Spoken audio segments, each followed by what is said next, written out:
ये सिरोही का बॉर्डर का गांव भटाना है। गांव संस्कृति है, तो गांव की संस्कृति के साथ यहाँ पर्यावरण की भी संस्कृति है।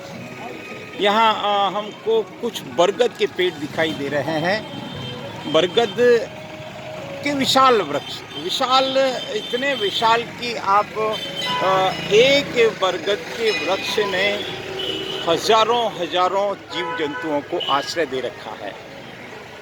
साक्षात शिव स्वरूपी बरगद, इसको आप अगर देखेंगे तो आनंद आ जाएगा। यहाँ एक तालाब है गांव का, और श्री अम्बे माता जी का मंदिर। ये दर्शन सच में कमाल के होते हैं, जहाँ देव भी है, जल देवता के पूजा का स्थान भी है, जिसको हम तालाब कहेंगे।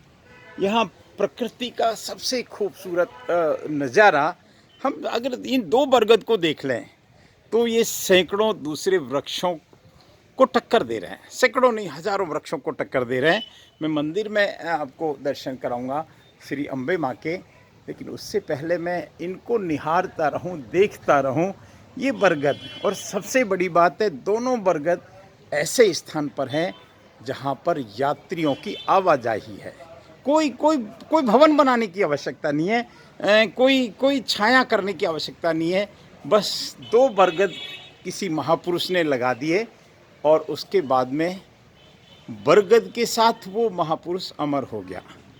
हम आदिशक्ति के दर में पहुँचे हैं, श्री जगदम्बे माँ के दर में पहुँचे हैं, माता जी के दर में पहुँचे हैं। और ये अद्भुत मंदिर, ये हम देख सकते हैं। शक्ति के बिना संसार नहीं चलता, शक्ति से संसार चलता है। और शक्ति की आराधना हमारे भारतीय सनातन संस्कृति में इसका बड़ा एक महत्व है, एक बड़ा, जिसको कहें कि शक्ति के बिना कुछ भी संभव नहीं है। हम माँ के दर में पहुँचे हैं। ये बॉर्डर का गांव भटाना आज आना हुआ। मुनि जी महाराज ने भटाना गांव को धन्य कर दिया, सच में धन्य कर दिया।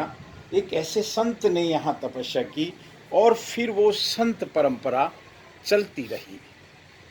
आप देख सकते हैं यहाँ बरगद के बड़े बड़े वृक्ष में एक परिक्रमा के साथ, अगर मैं मेरी बात को पूरा करूं तो आप इसमें एक हम ये भी कह सकते हैं, अभी भले ही पानी नहीं है, लेकिन जल संरक्षण का ये एक बहुत खूबसूरत नज़ारा है।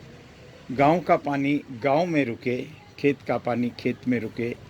ये जल संरक्षण की जो कला थी वो हमारे राजस्थान में तो वाकई में अद्भुत थी।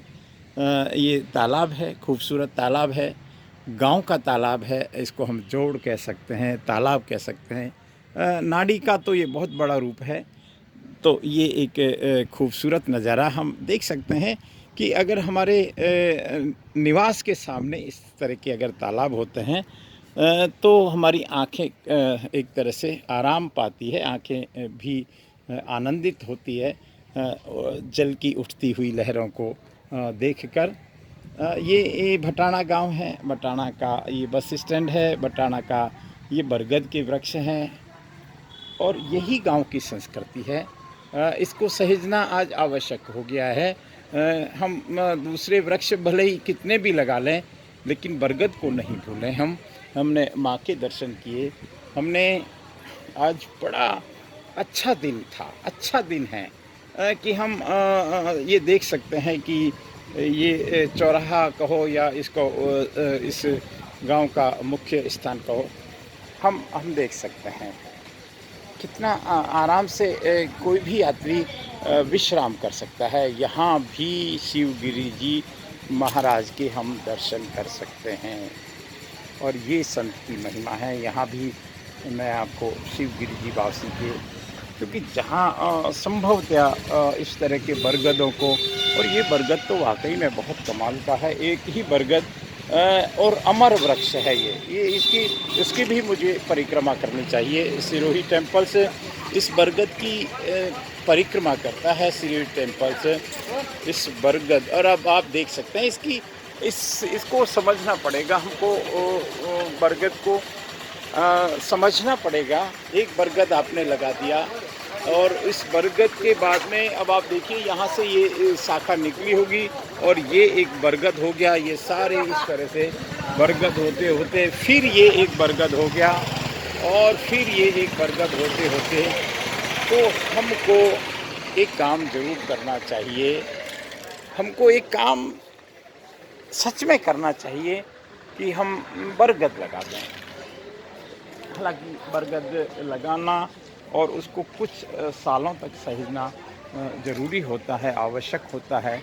और लेकिन उसके बाद में एक बार 10 साल 5 साल हमने उसको सहेज लिया, आप देख सकते हैं कि और फिर कभी कोई इसने नुकसान नहीं पहुंचा है। मैंने सुना है अनेक बार कि बरगद से किसी को हानि नहीं हुई है। कभी बरगद की कोई डाली गिरती है तो उससे पहले उसके नीचे बैठने वाले कोई भी प्राणी वहाँ से सरक जाता है। ये बरगद की महिमा है। ये भटाना है जिसका एक आध्यात्मिक महत्व है। ये भटाना है जहाँ मुनि जी महाराज हुए। ये भटाना है जहाँ जो आबू क्षेत्र में आता है और यहाँ का ये ग्रामीण परिवेश। मैं मेरी बात को विराम देता हूँ। सामने हम एक रावला देख रहे हैं। स्वाभाविक रूप से गांव के ठाकुर साहब वहाँ विराजते हैं और ये एक परंपरा है और इस परंपरा को जीवित रखना हम सबकी जिम्मेदारी है। जय अम्बे माँ की। नमस्कार।